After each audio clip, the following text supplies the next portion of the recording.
April മാസം 2-ാം തീയതി ക്രിസ്തുവർഷം 2025 പലാരിവട്ടം ബൈബിൾ ചർച്ച് മലയാളം കൂട്ടായ്മയിൽ നിന്ന് ജീവനും ചൈതന്യവുമുള്ള ദൈവവചനവുമായി ദൈവകൃപയാൽ ഒരിക്കൽ കൂടി വിൻസെൻ്റ് തോമസ്.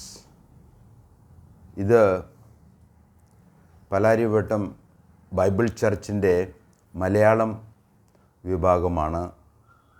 അതുകൊണ്ടാണ് പാലാരിവട്ടം ബൈബിൾ ചർച്ച് മലയാളം കൂട്ടായ്മ എന്ന് നാം പറയുന്നത്.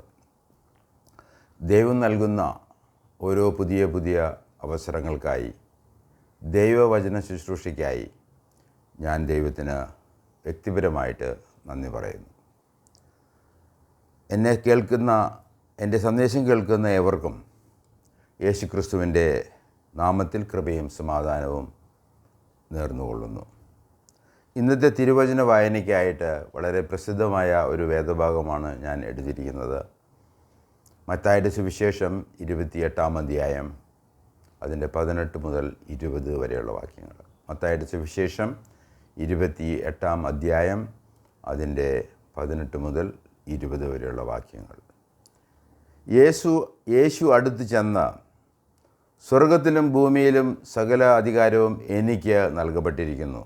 ആകയാൽ നിങ്ങൾ പുറപ്പെട്ട് പിതാവിൻ്റെയും പുത്രൻ്റെയും പരിശുദ്ധാത്മാവിൻ്റെയും നാമത്തിൽ സ്നാനം കഴിപ്പിച്ചും ഞാൻ നിങ്ങളോട് കൽപ്പിച്ചത് ഒക്കെയും പ്രമാണിപ്പാൻ തക്കവണ്ണം ഉപദേശിച്ചും കൊണ്ട് സകല ജാതികളെയും ശിഷ്യരാക്കിക്കൊള്ളുവിൻ. ഞാനോ ലോകാവസാനത്തോളം എല്ലാ നാളും നിങ്ങളോടുണ്ട് എന്ന് അരുളി ചെയ്തു. നമുക്ക് പ്രാർത്ഥിച്ച് ഇന്നത്തെ ദൈവവചന പഠനം നമുക്ക് ആരംഭിക്കാം.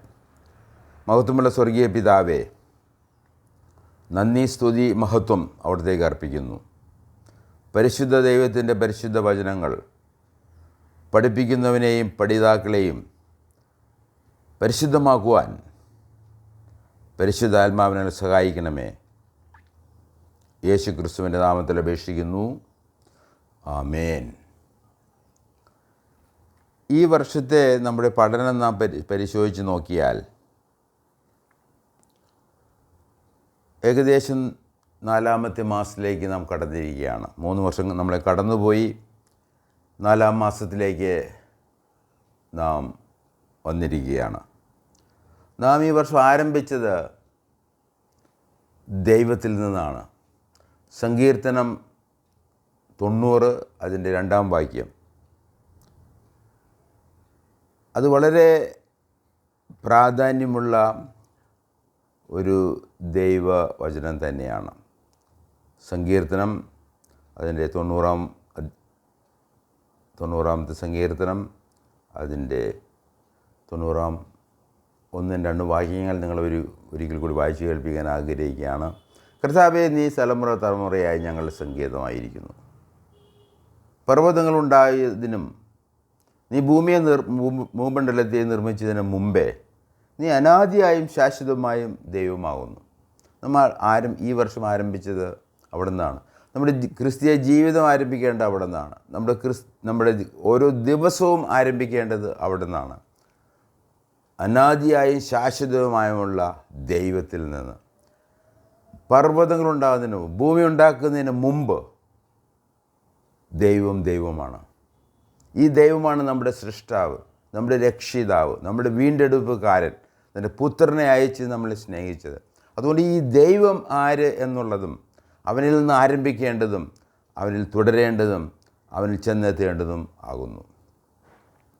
രണ്ടാമതായിട്ട് ഈ വർഷം നാം അല്പമായി പരിഗണിച്ച പ്രധാനപ്പെട്ട ഒരു വേദഭാഗം 2 തിമോത്തിയോസിൻ്റെ ലേഖനത്തിൽ നിന്ന്, അതിൻ്റെ 3-ാം അധ്യായത്തിൻ്റെ 16-17 വാക്യങ്ങളാണ്.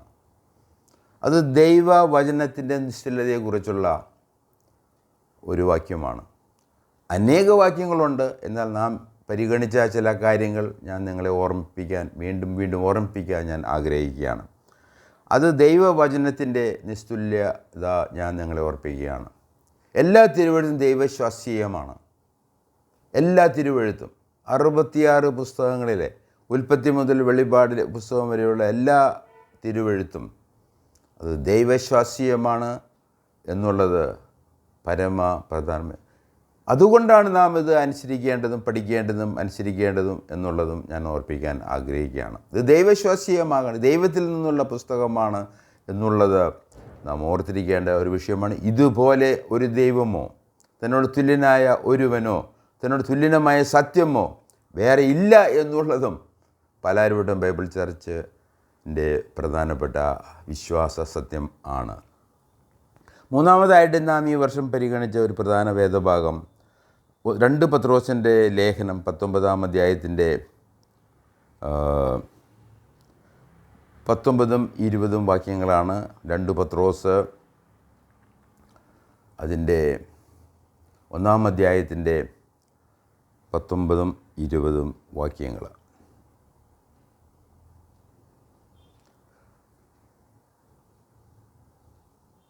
പ്രവാചക വാക്യവും അധികം സ്ഥിരമായിട്ടുണ്ട് നമുക്കുണ്ട്. നേരം വെളുക്കുകയും നിങ്ങളുടെ ഹൃദയങ്ങളിൽ ഉദയനക്ഷത്രം ഉദിക്കുകയും ചെയ്യുവോളം ഇരുണ്ട സ്ഥലത്ത് പ്രകാശിക്കുന്ന വിളക്ക് പോലെ അതിനെ കരുതിക്കൊണ്ടാൽ നന്ന. ഇത് 19-ാം വാക്യമാണ്. നമ്മൾ 19 മുതൽ 21 വരെ വായിക്കുകയാണ്. 2 പത്രോസ് 1-ാം അധ്യായത്തിൻ്റെ 19, 20, 21 വാക്യങ്ങൾ.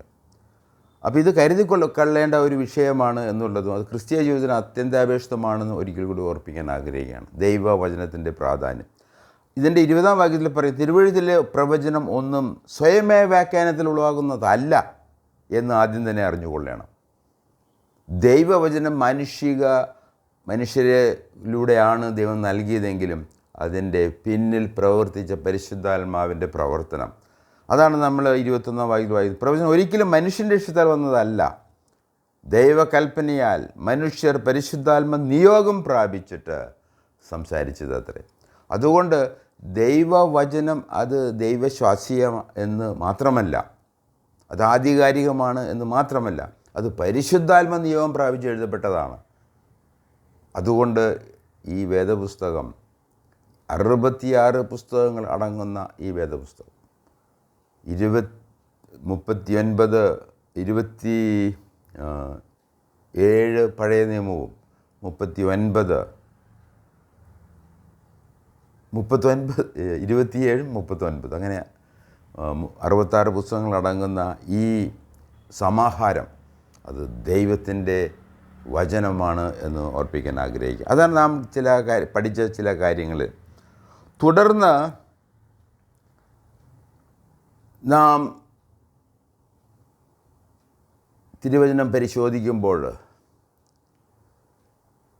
12 അപ്പസ്തോലന്മാരെ യേശുക്രിസ്തുവിൻ്റെ ശിഷ്യന്മാരെ തിരഞ്ഞെടുക്കുകയും അവരെയാണ് അവൻ 12 അപ്പസ്തോലന്മാരെ നിയമിക്കുകയും ചെയ്തത്. എന്നാൽ ഒരുവൻ അവൻ യൂദാസ്കറിയാത്തോവ് അവൻ മാറ്റപ്പെട്ടു. ആ സ്ഥാനത്ത് ദൈവം വേറെ ഒരു വ്യക്തിയെ തിരഞ്ഞെടുത്തു.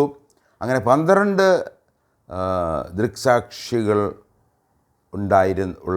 ദൃക്സാക്ഷികളായിരുന്ന അപ്പസ്തോലന്മാർ വളരെ പ്രധാനപ്പെട്ട വിഷയമാണ്. അവർ ദൃക്സാക്ഷികളാണ്. ദൃക്സാക്ഷികൾ, ഞങ്ങൾ കണ്ടതും തൊട്ടതും ആയ യേശുക്രിസ്തുവിൻ്റെ കൂടെ ജീവിച്ച, അത് തീർച്ചയായിട്ടും അപ്പസ്തോലനായ പൗലോസ് ആ ഗണത്തിൽപ്പെട്ടവനല്ല എങ്കിലും 12ാമത്തെ അപ്പസ്തോലനായിട്ട് ഞാൻ വിശ്വസിക്കുന്നത് അത് അപ്പസ്തോലനായ പൗലോസ് എന്ന് ആണ് ഞാൻ വിശ്വസിക്കുന്നത്. അപ്പോൾ അങ്ങനെ അപ്പസ്തോലന്മാർ, ഈ 11 അപ്പസ്തോലന്മാരുടെ സാക്ഷ്യം, പൗലോസിനെ കുറിച്ച് പറയുമ്പോൾ യേശുക്രിസ്തു നേരിട്ട് അവന് പ്രത്യക്ഷനായി അവനെ അപ്പസ്തോലനാക്കിയാണ് ചെയ്തത്, അവനെ നിയോഗിക്കുകയാണ് ചെയ്തത് എന്നുള്ളത് നമ്മൾ ഓർത്തിരിക്കേണ്ട ഒരു വിഷയം തന്നെയാണ്. അങ്ങനെ അപ്പസ്തോലന്മാരുടെ ദൃക്സാക്ഷിത്വം, അവരുടെ സാക്ഷ്യം, അവിടെ നിന്നാണ് ക്രൈസ്തവ സഭയുടെ ആരംഭം. അപ്പസ്തോലന്മാർ അവരുടെ നാഥൻ ഏൽപ്പിച്ച നിയോഗം സത്യസന്ധമായി ചെയ്തു. ആ അപ്പസ്തോലന്മാരെ പരമേൽപ്പിച്ച, നിയോഗിച്ചാക്കിയ സത്യസന്ധമായ സുവിശേഷീകരണത്തിൻ്റെ വേദഭാഗമാണ് നാം മത്തായിയുടെ സുവിശേഷം 28-ാം അധ്യായത്തിൻ്റെ 19ഉം 20ഉം വാക്യങ്ങളിൽ നാം വായിച്ചത്. ഇത് വാസ്തവത്തിൽ നാം മലയാളത്തിൽ ഇത് വായിക്കുമ്പോൾ മലയാളത്തിലേക്കുള്ള തർജ്ജമകൾ, ഏതൊരു തർജ്ജമയും അതിൻ്റേതായ പരാധീനതകളുണ്ട്. മലയാളത്തിലേക്ക് ഏത് ഭാഷയിൽ നിന്ന് നമ്മൾ പരിഭാഷപ്പെടുത്തിയാലും മലയാള രീതിയിൽ മാത്രമേ നമുക്ക് ചെയ്യാൻ സാധിക്കുകയുള്ളൂ. എന്നാൽ യവന ഭാഷയിൽ എഴുതിയ പുതിയ നിയമം, കൊയ്നെ ഗ്രീക്ക് എന്ന് പറയുന്ന ഒരു പ്രത്യേക ചന്ത ഭാഷ എന്ന് പറയുന്നത്, ആ ഭാഷയിലാണ് പുതിയ നിയമം എഴുതപ്പെട്ടിരിക്കുന്നത്. അതിൻ്റെ ആ ഭാഷയുടെ അത് ദൈവ നിശ്വാസീയമായ പരിശുദ്ധാത്മാവിനാൽ നിയോഗം പ്രാപിച്ച് എഴുതപ്പെട്ടത് കൊണ്ട് അത് എഴുതിയ രീതികളും അത് വളരെ പ്രധാനപ്പെട്ടതാണ്. ഇതാണ് എന്നെപ്പോലെയുള്ള ഒരു വേദപുസ്തകം പഠിക്കുമ്പോൾ ഈ ഗ്രീക്ക് ഭാഷയ്ക്ക് പ്രാധാന്യം കൊടുത്താണ് നമ്മൾ പഠിക്കുന്നത്. ഗ്രീക്ക് ഭാഷ തർജ്ജിമ ചെയ്ത് പരിഭാഷപ്പെടുത്തി പഠിക്കുന്നതായിരിക്കും ഏറ്റവും അഭികാമം. ഞാനത് ഒരു കഴിവ് ഒരു പരിധിവരെ ഞാൻ ചെയ്യുന്ന ഒരു ആളാണ്. അപ്പോൾ അങ്ങനെ നാം ഈ ഗ്രേറ്റ് കമ്മീഷൻ എന്ന് നാം പറയുന്ന ഈ മത്തായിയുടെ സുവിശേഷം 28-ാം അധ്യായത്തിൻ്റെ 19-20 വാക്യങ്ങൾ, അതിൻ്റെ ഇംഗ്ലീഷ് പരിഭാഷ ഞാനിപ്പോൾ ഗ്രീക്കിൽ നിന്ന് വായിച്ചങ്ങൾ കേൾപ്പിച്ചാൽ നിങ്ങൾക്ക് മനസ്സിലാവത്തില്ല, ഇംഗ്ലീഷ് അല്പമെങ്കിലും നിങ്ങൾക്ക് മനസ്സിലാകും എന്നുള്ളത് എനിക്ക് ഉറപ്പുണ്ട്. അതുകൊണ്ട് ഗോ ദെയർ ഫോർ എന്നാണ് ആദ്യം ഇത് തുടങ്ങുന്നത്. ഗോ ദെയർ ഫോർ എന്നാണ് തുടങ്ങുന്നത്. എന്നാൽ നമ്മൾ മലയാളത്തിൻ്റെ പരിഭാഷയിലേക്ക് വരുമ്പോൾ അത് അല്പം വ്യത്യസ്തമാണ് എന്നുള്ളത് ഞാൻ ഓർപ്പിക്കാൻ ആഗ്രഹിക്കുകയാണ്. അതുകൊണ്ട് പരിഭാഷയിൽ തന്നെ അതിൻ്റെ പ്രാധാന്യവും അതിൻ്റെ ക്രമവും നമുക്ക് നഷ്ടപ്പെടാൻ സാധ്യതയുണ്ട്. അതുകൊണ്ടാണ് വേദപുസ്തകത്തിൻ്റെ മൂല്യഭാഷകൾ അല്പമെങ്കിലും അറിയാത്ത വ്യക്തികൾ ഇത് പഠിപ്പിക്കാൻ തുടങ്ങിയാൽ അതിൽ ഒരുപാട് അബദ്ധങ്ങളുണ്ടാകുമെന്നുള്ളത് വാസ്തവമാണ്, ഞാൻ ഉൾപ്പെടെ. അതുകൊണ്ട് ഇത് വളരെ കൃത്യമായിട്ട് വായിച്ച് മനസ്സിലാക്കി അത് പഠിപ്പിക്കുക എന്നുള്ളത് വളരെ ശ്രമകരമായതും ദൈവകൃപയിൽ ചെയ്യേണ്ടതും ദൈവത്തിൻ്റെ അനുഗ്രഹങ്ങൾ ഉള്ളതും കൊണ്ട് മാത്രമാണ് ഇത് ഇപ്രകാരം ചെയ്യാൻ നമുക്ക് സാധിക്കുന്നത്. അതിൻ്റെ 28-ാം അധ്യായത്തിൻ്റെ മലയാളത്തിൽ നമ്മളത് വായിക്കുമ്പോൾ അത് ആദ്യമേ പറയുന്നത് അത് നിങ്ങൾ സ്നാനപ്പെടുത്തുവിനെന്നാണ്. ആകയാൽ നിങ്ങൾ പുറപ്പെട്ട് പിതാവിനെയും പുത്രനെയും പരിശുദ്ധാത്മാവിൽ സ്നാനം കഴിപ്പിച്ചും. അപ്പോൾ ഇത് ആദ്യമായിട്ട് നാം ഇതിലൂടെ ഈ വേദഭാഗം പറയുന്നത് നിങ്ങൾ പുറപ്പെടുക, നിങ്ങൾ പോകുക എന്നുള്ളതാണ്. എന്തുകൊണ്ട് പോകണം? എന്തുകൊണ്ട് അപ്പസ്തോലന്മാർ ഈ പുനരുത്ഥാനം ചെയ്ത കർത്താവ് പറഞ്ഞ കാര്യം എന്തുകൊണ്ട് ചെയ്യണം എന്ന് ചോദിച്ചാൽ, അത് 18-ാം വാക്യമാണ് അതിൻ്റെ ആധികാരികമായിട്ടുള്ള വചനം. അവിടെ പറഞ്ഞിരിക്കുന്നത് യേശു അടുത്ത് ചെന്ന് സ്വർഗത്തിലും ഭൂമിയിലും, നമുക്കറിയാം ഇത് 12-11 ശിഷ്യന്മാരോടാണ് ഈ പറയുന്നത്. അവർക്കൊരു നിയോഗം, ഒരു മിഷൻ കൊടുക്കുകയാണ്. അതിൽ ആദ്യമായി ചെയ്യേണ്ടത് നിങ്ങൾ പുറപ്പെടണം എന്നുള്ളതാണ്. അപ്പോൾ 18-ാം വാക്യത്തിലാണ് യേശു അടുത്ത് ചെന്ന് സ്വർഗത്തിലും ഭൂമിയിലും സകല അധികാരവും എനിക്ക് നൽകപ്പെട്ടിരിക്കുന്നു.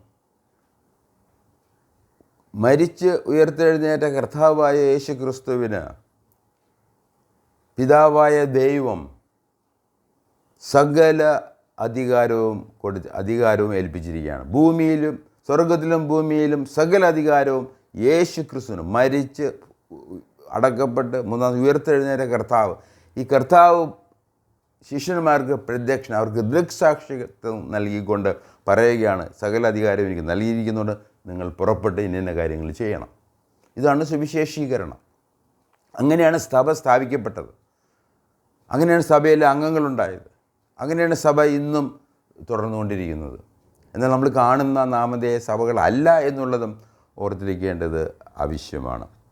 അപ്പം അങ്ങനെ നമ്മൾ സത്യസന്ധമായി ഈ അപ്പസ്തോലന്മാർ ഈ ഉത്തരവാദിത്വം ചെയ്തു എന്നുള്ളതും നമുക്ക് ആശ്വാസത്തിനുള്ള വചനങ്ങളാണ്.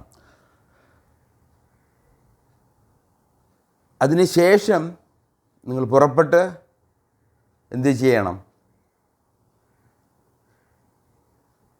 Make disciples of all the Nations. നിങ്ങൾ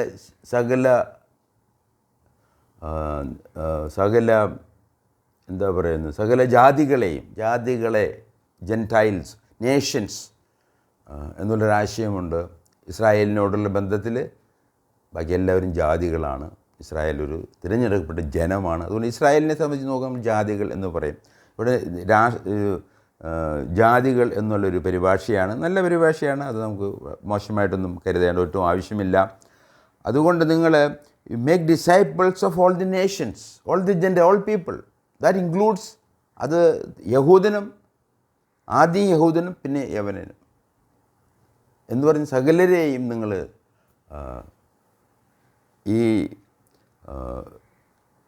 ഡിസൈപ്പിൾസ്, ശിഷ്യന്മാരാക്കുക എന്നുള്ളത്. ഈ ശിഷ്യത്വം എന്നുള്ളതും വളരെ പ്രധാനപ്പെട്ട ഒരു വിഷയമാണ്. അതിൻ്റെ ബേസിക്, അതിൻ്റെ ആത്യന്തികമായ, അതിൻ്റെ പ്രാഥമികമായ അർത്ഥം അവരെ പഠിപ്പിക്കുന്ന ആൾക്കാരാക്കുക. ശിഷ്യൻ എന്ന് പറഞ്ഞാൽ ഗുരു അവരെ പഠിപ്പിക്കുന്നു എന്നുള്ളൊരാശയമാണ്. അവർ പഠിപ്പിക്കുന്നു. മാത്യേറ്റീസ് എന്ന് പറഞ്ഞാൽ അതിൻ്റെ അർത്ഥം ഇവരെ സുവിശേഷീകരിച്ച് ദൈവവചനം പഠിപ്പിക്കുക, അതാണ്. എന്നാൽ ഇന്ന് ഈ ശിഷ്യത്വം എന്ന് പറഞ്ഞ അതിൽ ഒത്തിരി പേരെ, പലരും വെറും അവരുടെ സർവൻസ്, അവരുടെ വീട്ടുവേലക്കാരോ അവരുടെ സഭയിലെ ജോലിക്കാരോ അവരെ അടിമകളാക്കി തീർക്കുന്ന ഒരു പ്രസ്ഥാനമാണ് നമ്മൾ കണ്ടുവരുന്നത്. ഇതല്ല ദൈവത്തമ്പുരാൻ ഉദ്ദേശിച്ചത്, യേശുക്രിസ്തു ഉദ്ദേശിച്ചതല്ല. നമ്മളവരെ പഠിപ്പിക്കുക എന്നുള്ളതാണ്. അവർ പഠിച്ച്, അവർ ജ്ഞാനം പ്രാപിച്ച്, അവർ മുതിർന്നവരായി, അവർ യോഗ്യതയുള്ളവരായി, അവരവരുടേതായ ശുശ്രൂഷ ദൈവം കൊടുക്കുന്ന കൃപയ്ക്കൊത്തവണ്ണം അവരുടെ ശുശ്രൂഷകൾ ചെയ്യണം. അല്ലാതെ ഈ ശിഷ്യത്വം എന്ന് പറയുന്നത് ഒരു അടിമത്വമല്ല, പല പ്രാദേശിക സഭകളിലും കാണുന്ന ഒരു പ്രവണതയാണ്. ആര് അവരെ ശിഷ്യത്വം കൊടുത്തു അവരുടെ അടിമയായിട്ട് ജീവിതകാലം മുഴുവൻ അവരെ ശുശ്രൂഷിക്കുക, അവർ പറഞ്ഞു തന്നെ പറയുക. എന്തൊരു അബദ്ധമാണ് എന്ന് ഓർപ്പിക്കാൻ ഞാൻ ആഗ്രഹിക്കുകയാണ്. മിക്കവാറും കേരളത്തിലുള്ള പ്രാദേശിക സഭ എന്ന് പറയുന്ന, ലോക്കൽ ചർച്ച് എന്ന് പറയുന്ന ഒരു കൂട്ടരുടെ ഒരു അബദ്ധമാണ്, അബദ്ധധാരണയാണ്. അത് ദൈവികമല്ല എന്നുകൂടി ഓർപ്പിക്കാൻ ഞാൻ ആഗ്രഹിക്കുകയാണ്. മൂന്നാമതായിട്ട് അവർ baptise them in the name of the father, son and the holy spirit. പിതാവിൻ്റെയും പുത്രൻ്റെയും സ്നാനം കഴിപ്പിച്ചും അതിനുശേഷം 20-ാം വാക്യത്തിൽ ടീച്ച് ദം ടു ഒബ്സർവ്, അവരെ പഠിപ്പിക്കണമെന്നുള്ളതാണ്. ഇവർ ശിഷ്യന്മാരാണ്, പഠിക്കേണ്ടവരാണ്, അവർ പഠിപ്പിക്കണം. അതാണ് സഭയിൽ നടക്കേണ്ടത്. ഈ സുവിശേഷീകരണം നടത്തുന്നതോട് ബന്ധത്തിൽ വിശ്വസിക്കുന്നവരെ ചെയ്യേണ്ട ഒരു കാര്യമാണ് അവരെ പഠിപ്പിക്കുക, അവർ ശിഷ്യത്വം കൊടുക്കുക, അവർ പഠിപ്പിക്കുക, അവർക്ക് മുതിർന്നവരായി അവരുടെ ശുശ്രൂഷകൾ ചെയ്യാൻ അവർക്ക് അവസരം കൊടുക്കുക എന്നുള്ളത്. ഇത് യേശുക്രിസ്തു പഠിപ്പിച്ച കാര്യങ്ങൾ അത് അനുസരിക്കാൻ തക്കവണ്ണം, പ്രമാണിപ്പാൻ തക്കവണ്ണം ഉപദേശിച്ചും കൊണ്ട്. അപ്പോൾ ഒരു ഉപദേശം എന്നുള്ളൊരു വാക്ക് ഉപയോഗിക്കാം, അവിടെ ടീച്ചിങ് എന്നുള്ള ഭാഷ തന്നെയാണ്. സഭയിലും എല്ലായിടത്തും നടക്കേണ്ട ഒരു പ്രധാന ശുശ്രൂഷ ഇതാണ്. ദൃക്സാക്ഷികളായ അപ്പസ്തോലന്മാർ പറഞ്ഞ ആ ദൈവിക സത്യങ്ങൾ നമ്മൾ പിന്തുടരുക, അതേ ക്രമപ്രകാരം നാം മുന്നോട്ട് പോവുക.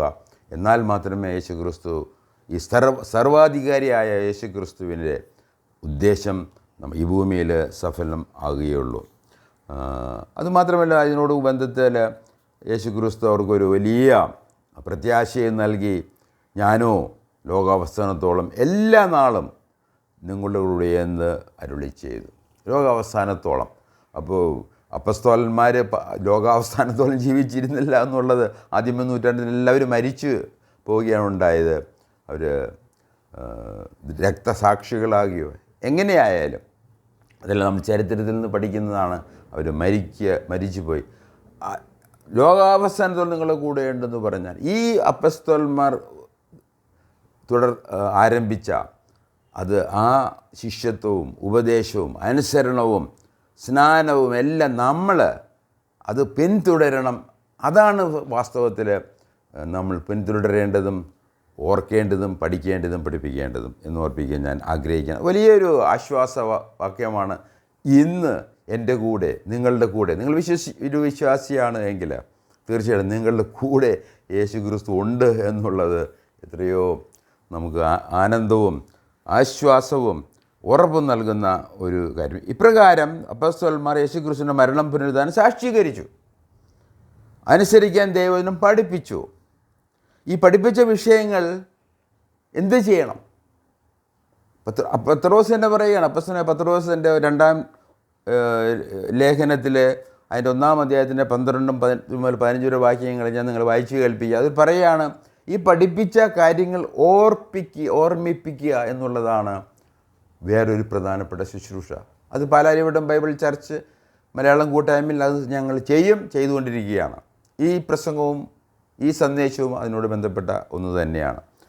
നമ്മളിത് വായിക്കുമ്പോൾ ഇതിനെക്കുറിച്ച് നമുക്ക് ദൈവവചനത്തിൽ നിന്ന് വായിക്കാം. അപ്പോൾ നിങ്ങൾക്ക് അതിനെക്കുറിച്ച് പൂർണ്ണമായ ബോധ്യം വരും. ബൈബിൾ ചർച്ച ആകിയാൽ എല്ലാ കാര്യത്തിനും ദൈവവചനത്തിൽ നിന്ന് അത് വ്യക്തമായ പ്രൂഫ് ടെക്സ്റ്റ് എന്ന് പറയും, അത് നിങ്ങൾ കാണിക്കേണ്ടതും ആവശ്യമാണല്ലോ. 2 പത്രോസ് അതിൻ്റെ 1-ാം അധ്യായത്തിൻ്റെ 12 മുതൽ 15 വാക്യങ്ങൾ. അതുകൊണ്ട് നിങ്ങൾ അറിഞ്ഞവരും ലഭിച്ച സത്യത്തിൽ ഉറച്ചു നിൽക്കുന്നവരും എന്നു വരികിലും ഇത് നിങ്ങളെ എപ്പോഴും ഓർപ്പിപ്പാൻ ഞാൻ ഒരുങ്ങിയിരിക്കുന്നു. ഇവർ ഉറച്ച വിശ്വാസികളായിരുന്നു. ഈ പത്രോസിൻ്റെ ലേഖനം ആർക്ക് എഴുതിയോ അവർ ഉറച്ച വിശ്വാസികളായിരുന്നു, അതിൽ നിലനിൽക്കുന്നവരായിരുന്നു. എങ്കിലും ഈ ദുഷ്ടലോകത്തിൽ, ദുഷ്ടൻ്റെ അധീനതയിലുള്ള ഈ ലോകത്തിൽ നമ്മൾ ജീവിക്കുമ്പോൾ ഈ ദൈവിക സത്യങ്ങൾ വീണ്ടും വീണ്ടും ഓർമ്മിപ്പിക്കുവാനായിട്ട് ആവശ്യമാണ്. അതിൻ്റെ 13-ാം വാക്യം, നമ്മുടെ കർത്താവായ യേശു ക്രിസ്തു എനിക്ക് അറിവ് തന്നതുപോലെ എൻ്റെ കൂടാരം പൊളിഞ്ഞു പോകുവാൻ അടുത്തിരിക്കുന്നു എന്ന് അറിഞ്ഞിരിക്കയാൽ ഞാൻ ഈ കൂടാരത്തിൽ ഇരിക്കുന്നിടത്തോളം നിങ്ങളെ ഓർമ്മിപ്പിച്ചുണർത്തുക യുക്തം എന്ന് വിചാരിക്കുന്നു. എന്ന് പറഞ്ഞാൽ പരിശുദ്ധാത്മാവ് അവന് അപ്പസ്തലനായ പത്രോസിന് അവന് അറിവ് കൊടുത്ത് അവൻ്റെ നിര്യാണം അടുത്തിരിക്കുകയാണ്, അവൻ്റെ മരണം അടുത്തിരിക്കുകയാണ്.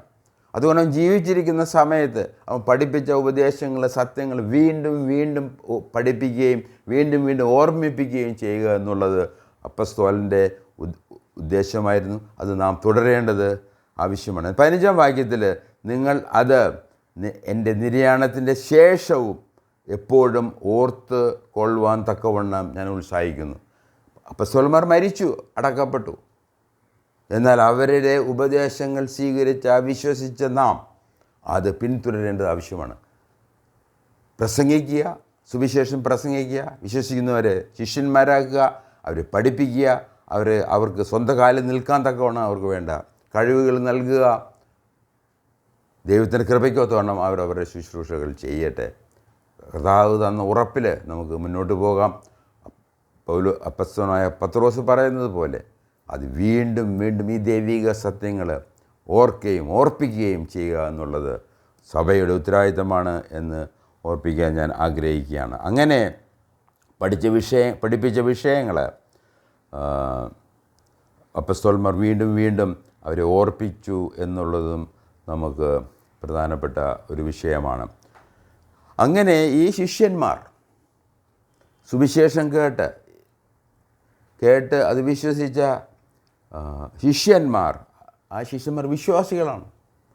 അവരോട് അനുസരിക്കാൻ പറഞ്ഞിട്ടുണ്ട്. അനുസരിക്കണമെങ്കിൽ അത് വിശ്വസിക്കേണ്ടത് ആവശ്യമാണ്.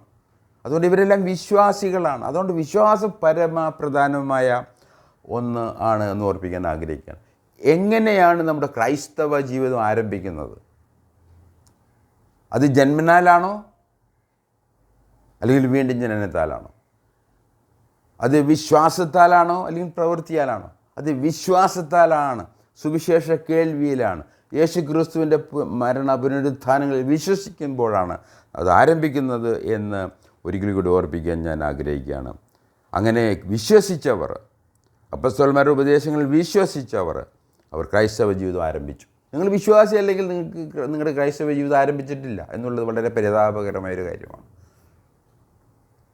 അത് പല സഭകൾ അത് തുടങ്ങാനായിട്ട് നമ്മുടെ ജീവിതത്തിൽ ക്രൈസ്തവ ജീവിതം തുടങ്ങാൻ തന്നെ സമ്മതിക്കാതെ വണ്ണം പാരമ്പര്യം ജീവിതകാലം മുഴുവൻ ഒരേ കാര്യങ്ങൾ ചെയ്യുക. അവരെങ്ങനെ മാനസാന്തരപ്പെടും? എങ്ങനെ ക്രൈസ്തവ ജീവിതം ആരംഭിക്കും?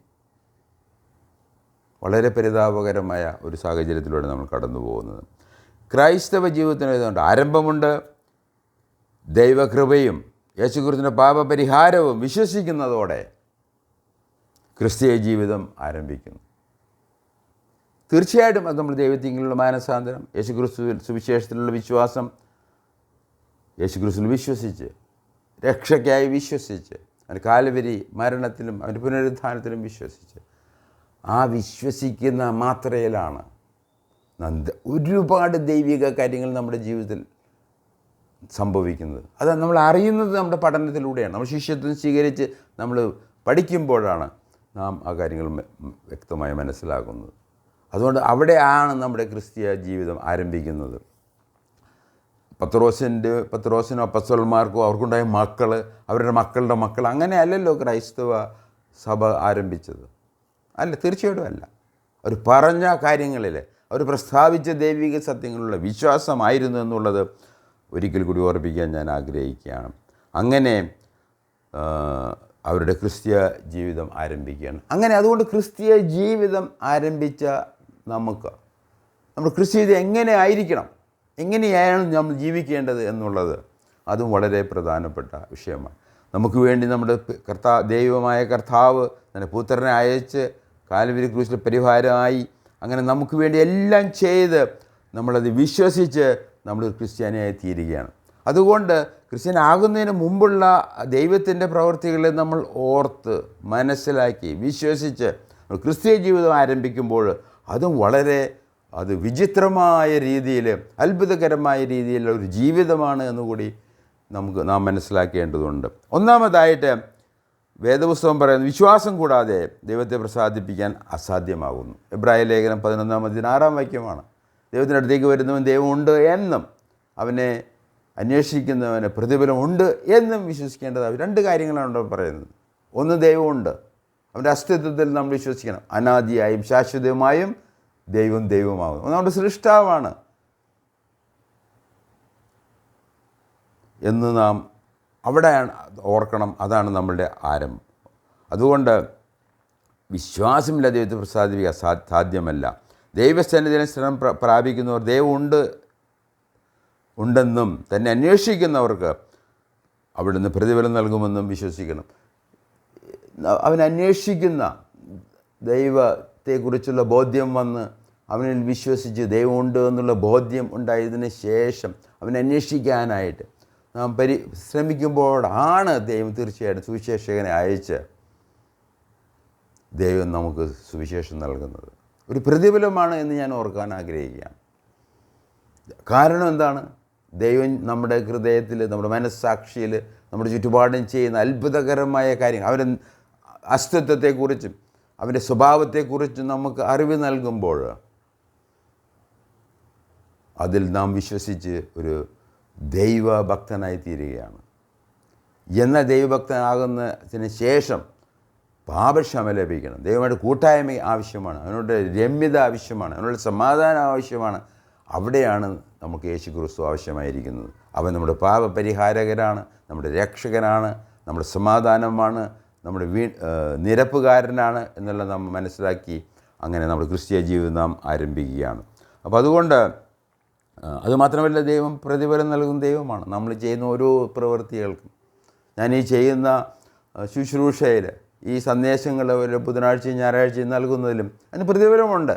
എന്നാൽ അതിൽ എത്ര കൃത്യതയുണ്ട്, അത് ദൈവ വചനപ്രകാരം തന്നെയോ ദൈവത്തിൻ്റെ പദ്ധതിക്കൊത്തതാണോ എന്നുള്ളത് ദൈവം തീരുമാനിക്കുന്ന കാര്യങ്ങളാണ്. എന്നാൽ ദൈവം തന്നിരിക്കുന്ന കൃപയ്ക്കൊത്തവണ്ണം അത് സത്യസന്ധമായി ചെയ്യുവാൻ ഞാൻ ആഗ്രഹിക്കുകയാണ്, നിങ്ങളുടെ മുന്നിലേക്ക് കൊണ്ടുപോകാൻ ഞാൻ ആഗ്രഹിക്കുകയാണ്. അങ്ങനെ വിശ്വാസമാണ് ദൈവവുമായി ബന്ധം സ്ഥാപിക്കാനുള്ള ഏക വഴി. ഇത് വേറൊരു വഴി വേദപുസ്തകത്തിൽ പറയുന്നില്ല.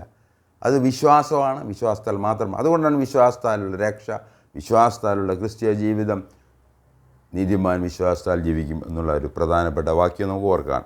വിശ്വാസത്തിൻ്റെ ഉള്ളടക്കം എന്ന ഉള്ളടക്കത്തിൽ നമ്മൾ വിശ്വാസം, നമുക്ക് എല്ലാ വ്യക്തികൾക്കും വിശ്വാസമുണ്ട്.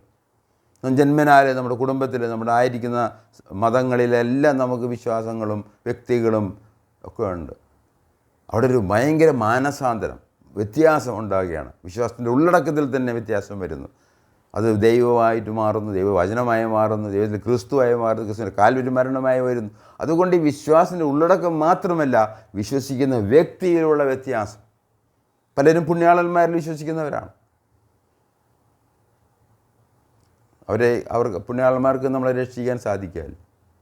നമ്മുടെ ഏകരക്ഷകൻ മരിച്ച് അടക്കപ്പെട്ട് ഉയർത്തിൻ്റെ കർത്താവായ യേശു ക്രിസ്തു മാത്രമാണ് എന്ന് ഓർപ്പിക്കാൻ ഞാൻ ആഗ്രഹിക്കുകയാണ്.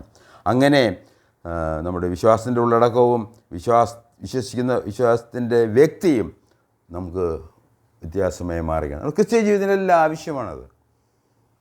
ഒരു വിശ്വാസി എന്ന് പറയുമ്പോൾ, A believer in Christ Jesus എന്ന് പറയുമ്പോൾ, അത് സ്വർഗത്തോളം ഉയർത്തപ്പെട്ട ഒരു പദവിയാണ് എന്ന് ഓർപ്പിക്കാനായി. അങ്ങനെ ക്രിസ്തീയ ജീവിതം നമ്മൾ ആരംഭിക്കുകയാണ്.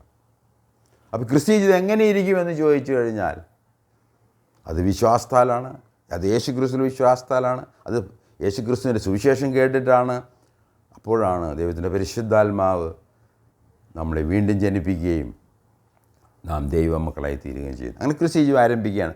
ഒന്ന് രണ്ട് കാര്യങ്ങൾ ഓർപ്പിച്ച് നമുക്കിന്ന് ക്ലാസ് അവസാനിപ്പിക്കാമെന്ന് ഞാൻ ആഗ്രഹിക്കുകയാണ്. ഒന്നാമതായിട്ട് 1 കൊരിന്ത്യർ 10-ാം അധ്യായത്തിൻ്റെ 31-ാം വാക്യം വായിക്കുമ്പോൾ വളരെ പ്രധാനപ്പെട്ടൊരു വാക്യമാണ്, ഓർക്കാൻ എളുപ്പമാണ്. അതുകൊണ്ട് ഞാൻ നിങ്ങൾ വായിച്ച് കേൾപ്പിക്കാൻ ആഗ്രഹിക്കുകയാണ്. 10-ാം അധ്യായത്തിൻ്റെ 31-ാം വാക്യം.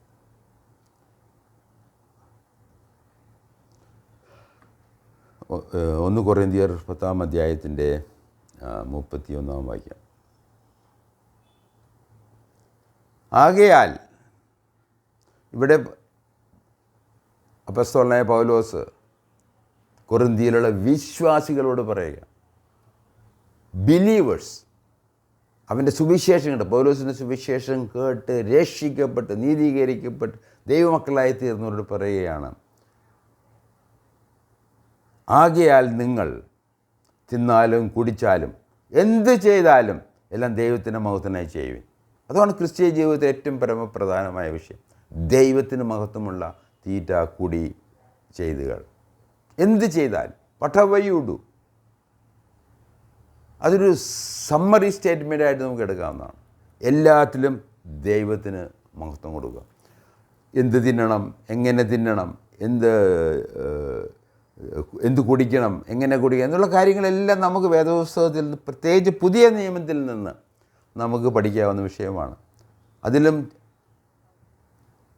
നമുക്ക് ഒരുപാട് വിഷയങ്ങൾ നമുക്കുണ്ട്. എന്ത് തിന്നാനും എന്ത് കുടിക്കാനും ആരുടെ കൂടെ എന്തും ചെയ്യാനൊന്നും നമുക്ക് അവകാശമില്ല, അനുവാദവുമില്ല. കാരണം നമ്മൾ ദൈവമക്കളാണ്. അത് നമുക്ക് ദൈവം അനുവദിച്ചാൽ ഒരിക്കൽ പഠിക്കാവുന്നതാണ്. അതുകൊണ്ട് ഒന്നാമതായിട്ട് ക്രിസ്തീയ ജീവിതത്തിൻ്റെ ഏറ്റവും പരമപ്രധാനമായിട്ടുള്ളത് എന്ത് ചെയ്താലും ദൈവ മഹത്വത്തിനായിട്ട്, for the glory of God.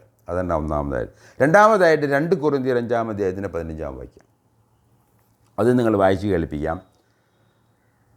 അല്ലെങ്കിൽ ഞാനിത് പറയുന്നതായിട്ട് നിങ്ങൾക്ക് തോന്നാൻ സാധ്യതയുണ്ട്. അതുകൊണ്ട് നിങ്ങൾ വേദവസ്തുതിൽ നിന്ന് വായിച്ച് കേൾപ്പിക്കുക എന്നുള്ളതാണ് എൻ്റെ ഉത്തരവാദിത്വം. അതിൻ്റെ 2 കൊരിന്ത്യർ 5-ാം അധ്യായത്തിൻ്റെ 15-ാം വാക്യം. 5-ാം അധ്യായത്തിൻ്റെ 15-ാം വാക്യം.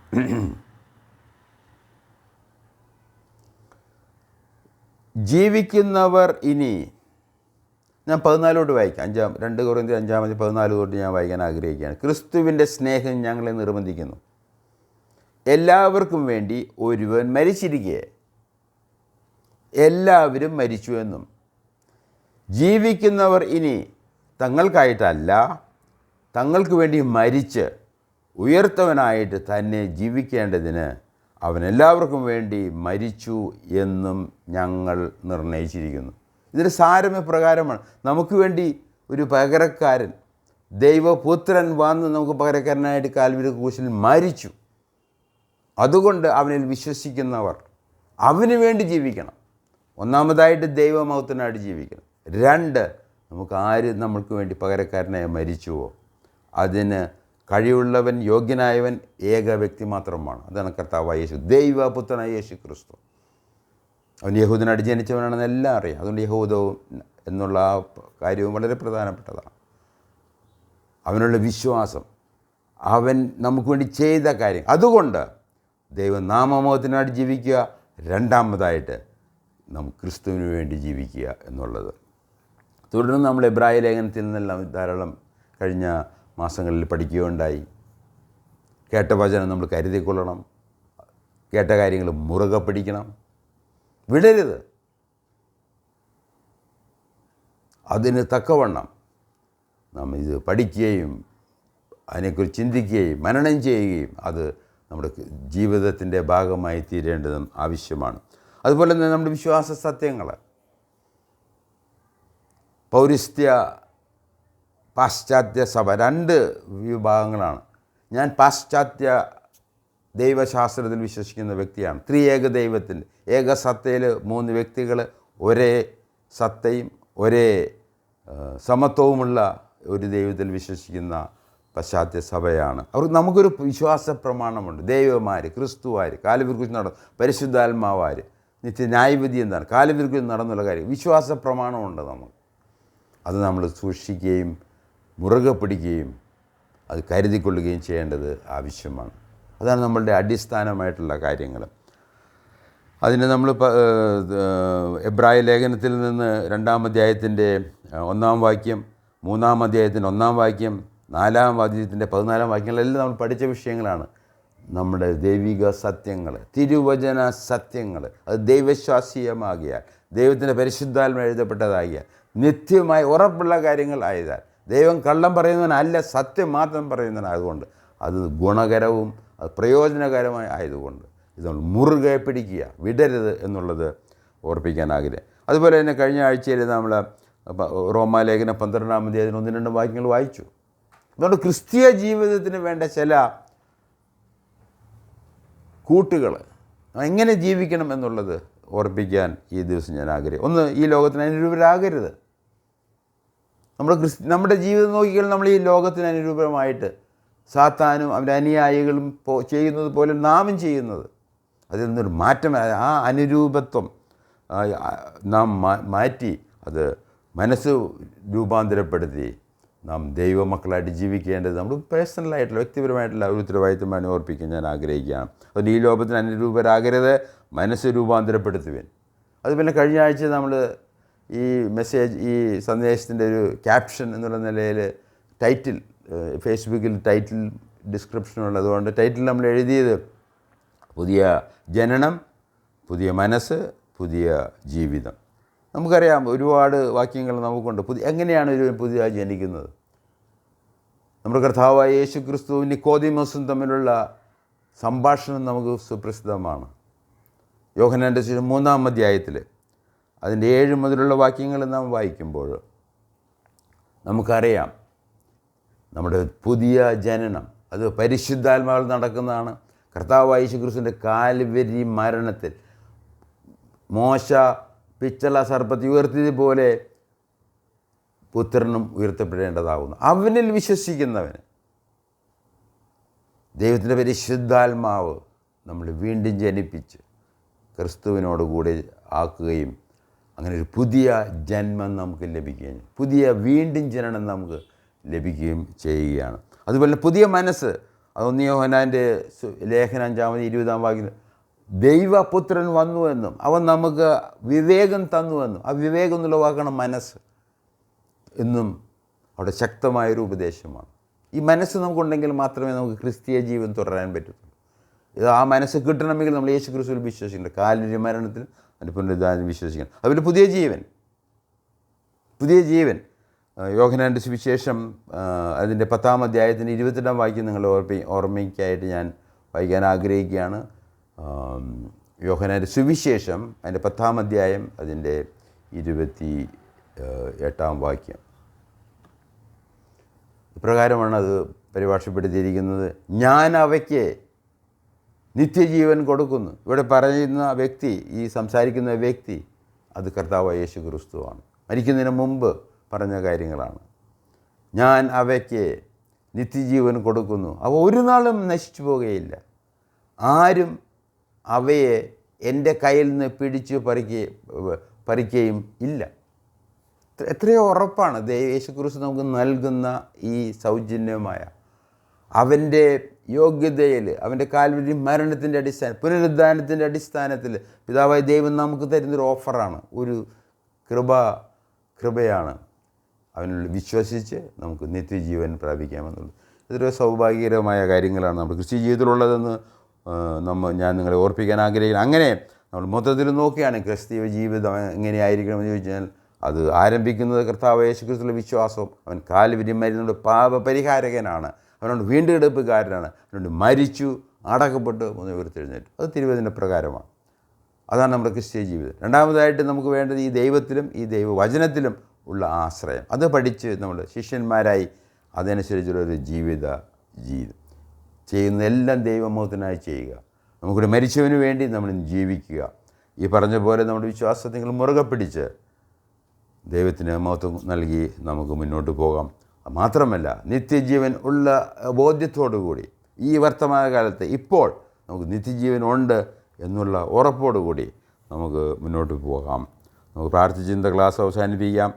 ഞങ്ങളുടെ ദൈവമായ കർത്താവേ, സ്വർഗീയ പിതാവേ, അവിടുന്ന് പരിശുദ്ധനും ഞങ്ങൾ പാപികളുമാണ്. എന്നാൽ പുത്രനെ അയച്ച് പുത്രനെ ഞങ്ങളുടെ പാപപരിഹാരകനാക്കിയതിനായിട്ട് ഞങ്ങൾ വിശ്വാസം വഴി ഞങ്ങൾ ക്രിസ്തീയ ജീവിതം ആരംഭിക്കുവാനായിട്ട് അവൻ സഹായിച്ചതിനായിട്ട് ഞങ്ങൾ നന്ദി പറയുന്നു. അത് തുടരാനും അത് മുറുകെ പിടിക്കുവാനും നിത്യതയോളം ഞങ്ങളെ കണ്ടുമുട്ടും വരെ, മുഖാമുഖം കാണുന്നത് വരെ ഞങ്ങളെ സൂക്ഷിക്കുകയും പരിപാലിക്കുകയും ചെയ്യുന്ന ഉറപ്പിനായിട്ട് ഞങ്ങൾ നന്ദി പറയുന്നു. ഇപ്പോൾ അവിടുത്തെ സ്നേഹത്തിൽ ഞങ്ങളെ പറഞ്ഞയക്കണമേ, അവിടുത്തെ കൃപയിൽ ഞങ്ങളെ പൊതിഞ്ഞുകൊള്ളണമേ, അവിടുത്തെ വരവിനായി ഞങ്ങൾ ഒരുക്കണമേ.